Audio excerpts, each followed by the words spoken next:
Hi, I'm Rachel, and you're listening to A Love Note. If you romanticize your childhood imaginary, or maybe not so imaginary friends, this story is for you. This is The Dolls.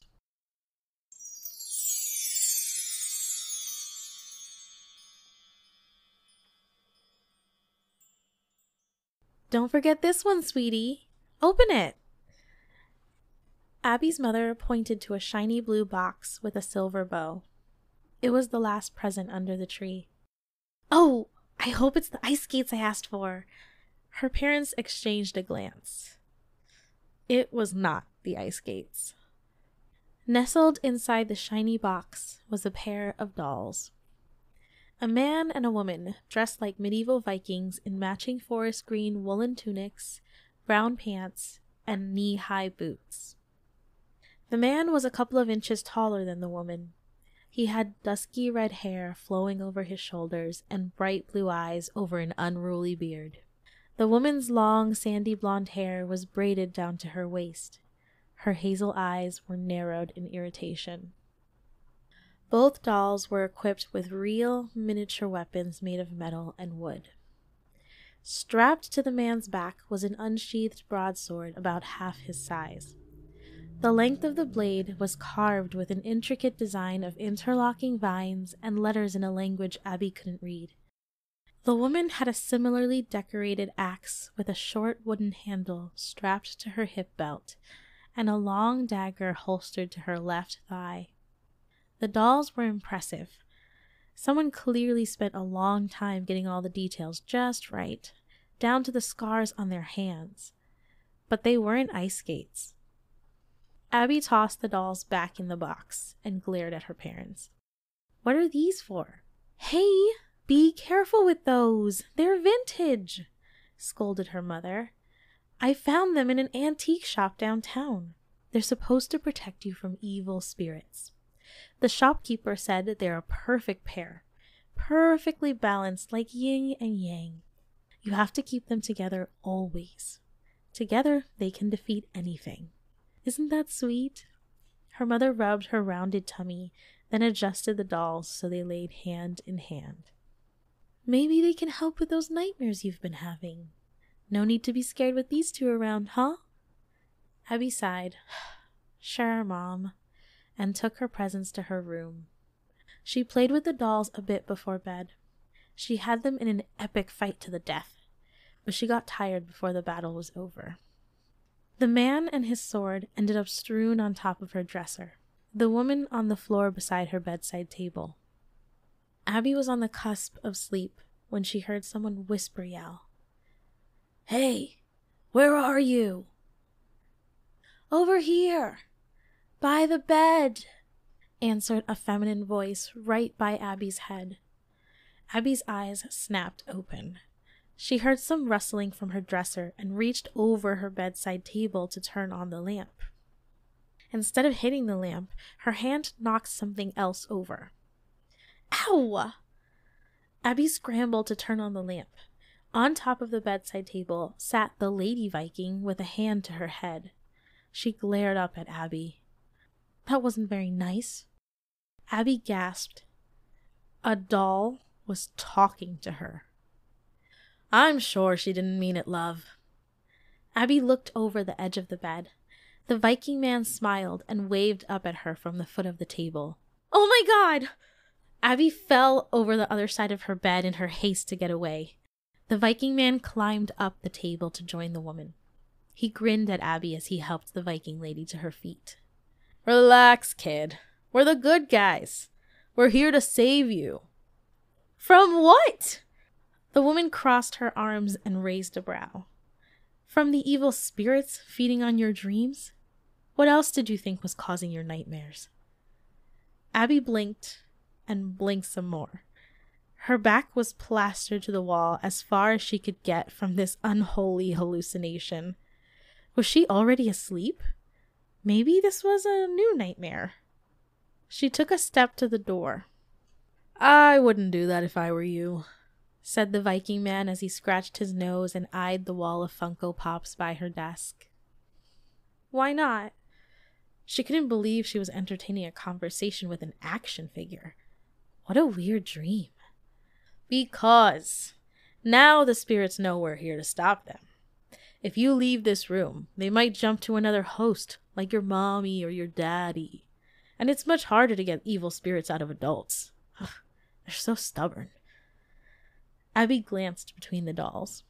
The Viking man looked relaxed, despite the scary warning he gave her. The woman remained silent, but gave Abby a hard stare. What if this wasn't a dream? Her mother was 6 months pregnant. Her father said any kind of stress could be bad for the baby, so they had to take really good care of her for the next few months. Having evil spirits was definitely stressful.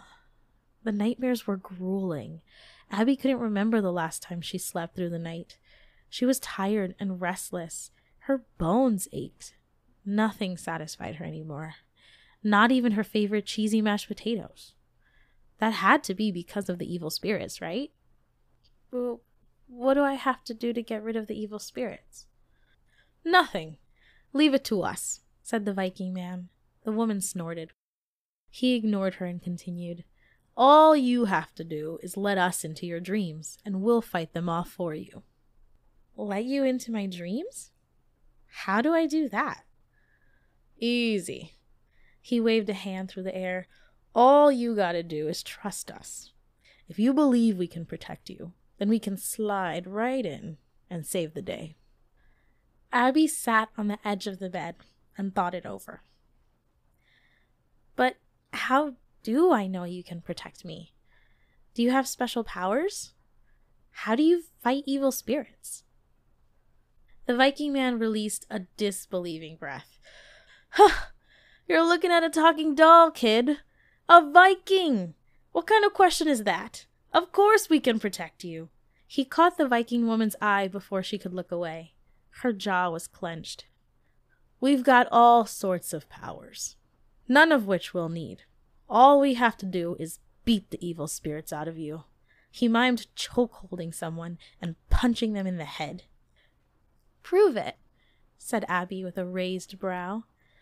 I want to see you fight. Then I'll believe you can take down the evil spirits. The Viking glared at her a second, before his face brightened. Fine. He turned to the woman, broadsword already in his hands. May the best man win. The woman smirked and palmed her dagger. Don't you mean the best woman? She dove for his feet before he had a chance to reply.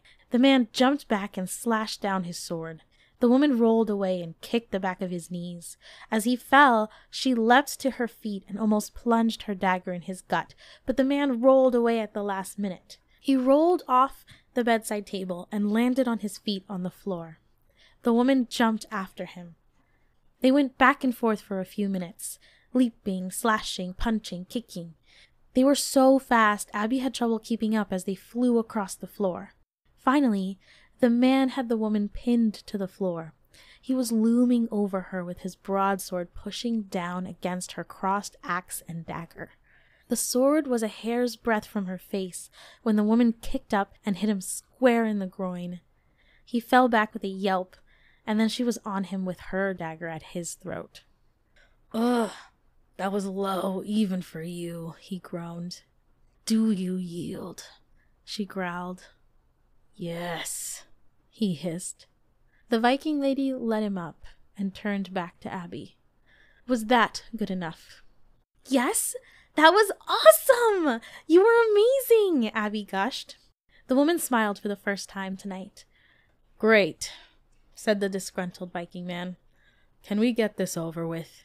Now that you believe in us, it's time for you to fall asleep so we can do our job. Okay, but what do I call you? What are your names? My name's Abby. Abby tucked herself under the covers as the dolls climbed back onto the bedside table. My name's Balthazar, and this is Bellatrix, but those names are old-fashioned now. We prefer Bal and Belle. Speak for yourself. Belle glared at Bal. He rolled his eyes good-naturedly and reached up to turn off the lamp. All right, time to go night-night. We'll see you in there, kid.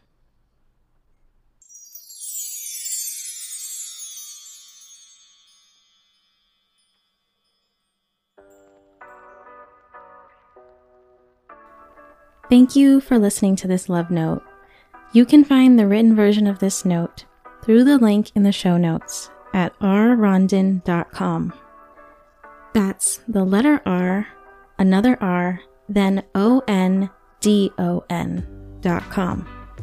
And while you're there, you might as well sign up for the lovely newsletter and have love notes sent directly to your inbox once a month.